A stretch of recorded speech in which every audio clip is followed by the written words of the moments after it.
Assalamualaikum warahmatullahi wabarakatuh. Izin memperkenalkan diri Pak, nama saya Muhammad Zainal Farji dari kelas 12 MIPA 2, absen nomor 26. Di sini Zidan akan menjelaskan tentang fenomena fisika kuantum tentang efek dari fotolistrik. Yang pertama, kita harus tahu dulu apa sih pengertian dari efek fotolistrik. Bisa dilihat dari gambar yang sudah dibuat oleh Zidan.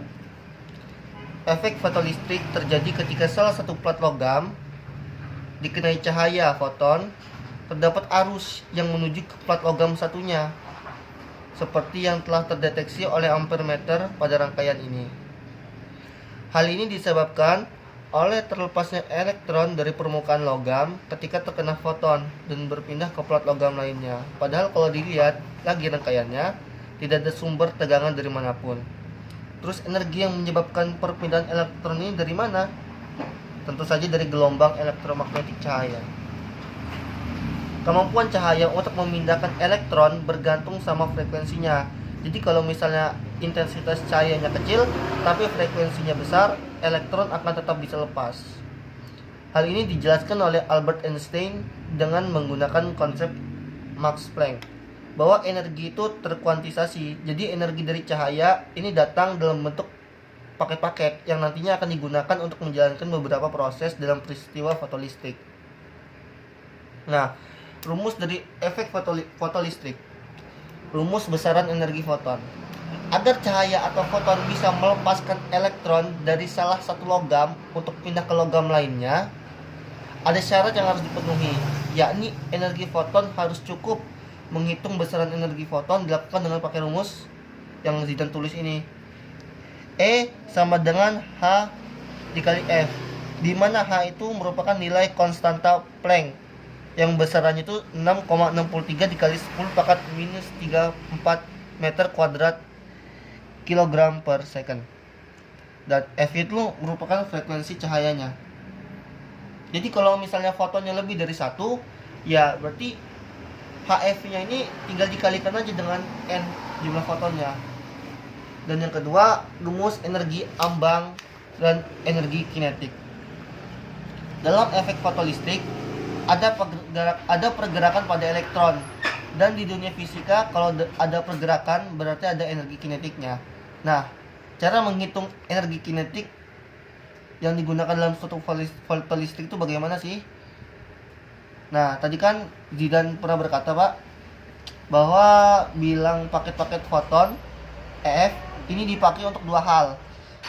Itu energi untuk melepaskan diri dari atom atau energi ambang E0 dan energi untuk melakukan pergerakan elektron dengan energi kinetik maksimum Qmax. E0-nya ini energi ambang. Nah, maka rumusnya itu EF itu sama dengan E0 ditambah EQ maksimum. Jadi kalau mau mencari energi ambang atau kinetiknya tinggal kita ubah saja rumusnya. Seperti kalau kita mau mencari energi Qmax berarti EF dikurang E0. Sebaliknya kalau E0 berarti EF dikurang EQmax. Nah, proses terjadinya efek fotolistrik. Elektron itu berada di dalam lintasannya masing-masing sesuai dengan tingkat energinya. Kalau elektron itu dia ada di lapisan pertama atau kedua, inti atom di tengah, seperti itu.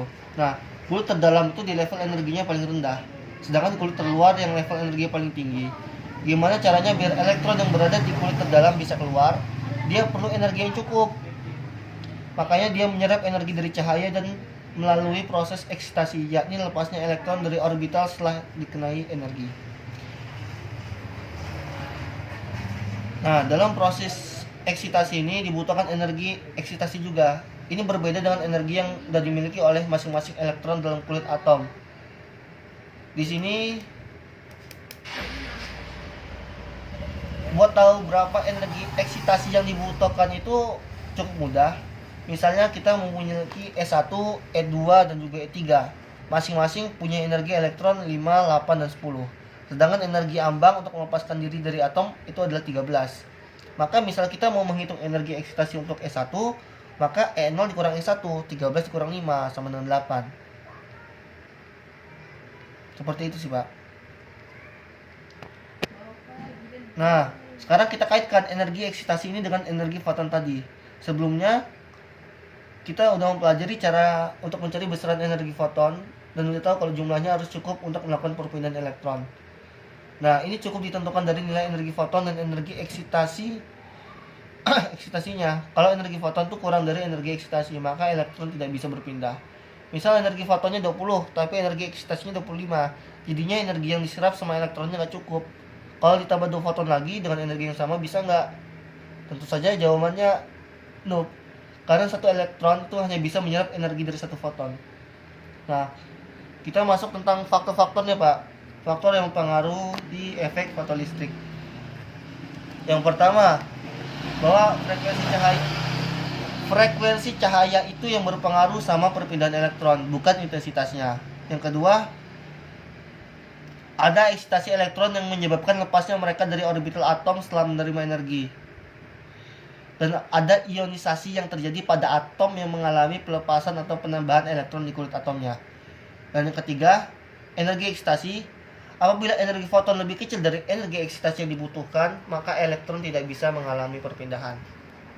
Itu saja, Pak, sekian dari saya. Jika ada salah saya mohon maaf, pada Allah saya mohon ampun. Fastabiqul khairat wa lakum wassalamualaikum warahmatullahi wabarakatuh.